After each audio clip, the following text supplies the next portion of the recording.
दोस्तों, यूं तो खबरों का जरिया प्रिंट और इलेक्ट्रॉनिक मीडिया के अतिरिक्त सोशल नेटवर्क है ही, मगर अनेक खबरें चौराहों, चौपालों, ठिए ठिकानों और पान की दुकानों पर वजूद में आती हैं। जनश्रुति की शक्ल में मुख दर मुख आगे सरकने वाली ये खबरें भी अपनी खास अहमियत रखती हैं।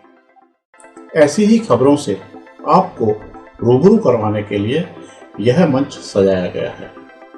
पेश है ताजा चर्चित खबर।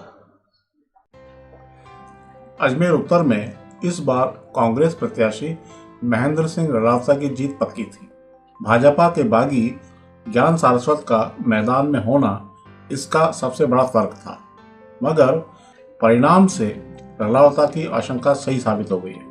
ज्ञातव्य है कि पोलिंग के तुरंत बाद त्वरित टिप्पणी के लिए यह पूछा गया कि क्या भाजपा के बागी ज्ञान सारस्वत की मौजूदगी से आपकी जीत आसान हो गई, तो वे जरा असहज हो गए। सुनिए उनका जवाब। तो ये चर्चा है कि ज्ञान सारस्वत के खड़े होने से ऐसा माना गया कि रलावता जी अब बिल्कुल ऐसा मान के चल रहे हैं कि उनकी जीत सुनिश्चित है, और उसकी वजह भी ये बताते हैं, लोग आंकड़ा देते हैं कि आप पिछली बार केवल 8,000 वोटों से हारे थे, और इस बार यदि ज्ञान सारस्वत 10 या 15,000 से भी ज्यादा वोट ले जाते हैं तो आपकी जीत सुनिश्चित हो जाती है। इस बारे में आपका क्या कहना है? गिरधर भाई, आप तो बहुत सीनियर आदमी है, और काल्पनिक बातों का अगर मैं जवाब दूं तो मुझे जैसे आदमी को शुभ नहीं लगता है। और ये आप देखिए, उनकी पार्टी का इंटरनल मैटर था, और जहां तक लोग कहेंगे बीजेपी की वोट कटे, मैं तो ये कहूंगा मेरी वोट कटे। जो देवनानी जी से खिलाफ था, देवनानी जी के खिलाफ जो था, तो मैं और वासुदेव देवनानी दो आदमी चुनाव लड़ती, तो उनको मेरे अलावा ऑप्शन क्या था? जब उनको तीसरा विकल्प मिल गया तो निश्चित रूप से मान के चलिए उनको मेरा जो उनके विरोध का मत था वो मुझे नहीं मिलकर एक बफर जोन में चला गया। इसलिए आप मान के चलिए कांग्रेस को कोई फायदा हुआ, आपकी नजर में लगता होगा फायदा हो। एक गिलास अगर कोई खाली होता है तो लोग कहते हैं आधा गिलास भरा पानी से भरा हुआ है, और कोई कहता है आधा गिलास खाली है। दोनों ही सही है, पर मैं निश्चित रूप से आपको कह सकता हूं कि इनके चुनाव लड़ने से इनकी पार्टी का आंतरिक मामला है। मेरे कांग्रेस के कार्यकर्ताओं ने ताकत के साथ चुनाव लड़ा, अपनी बात को राजस्थान सरकार की नीतियों को, प्रोग्रामों को, कार्यक्रमों को जनता के बीच में लेके गए, और जनता ने उन कार्यक्रमों की सराहना करते हुए कांग्रेस के ऊपर अपना आशीर्वाद का हाथ रखा। कुल मिलाकर रलावता ने साफ तौर पर कहा कि ज्ञान सारस्वत ने उन्हें नुकसान पहुंचाया है। उनका यह तर्क भी दमदार था कि देवनानी विरोधी वोटों का कुछ हिस्सा ज्ञान सारस्वत लेने में कामयाब हो गए, अन्यथा वह पूरा का पूरा उन्हें मिलता है।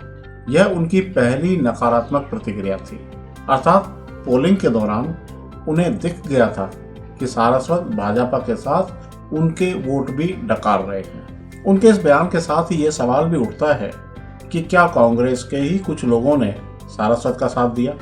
इसकी पुष्टि होती है उनकी एक फेसबुक पोस्ट से, जिसमें उन्होंने मतदाताओं का आभार व्यक्त करते हुए कहा है कि कुछ ने साथ रहकर छल किया।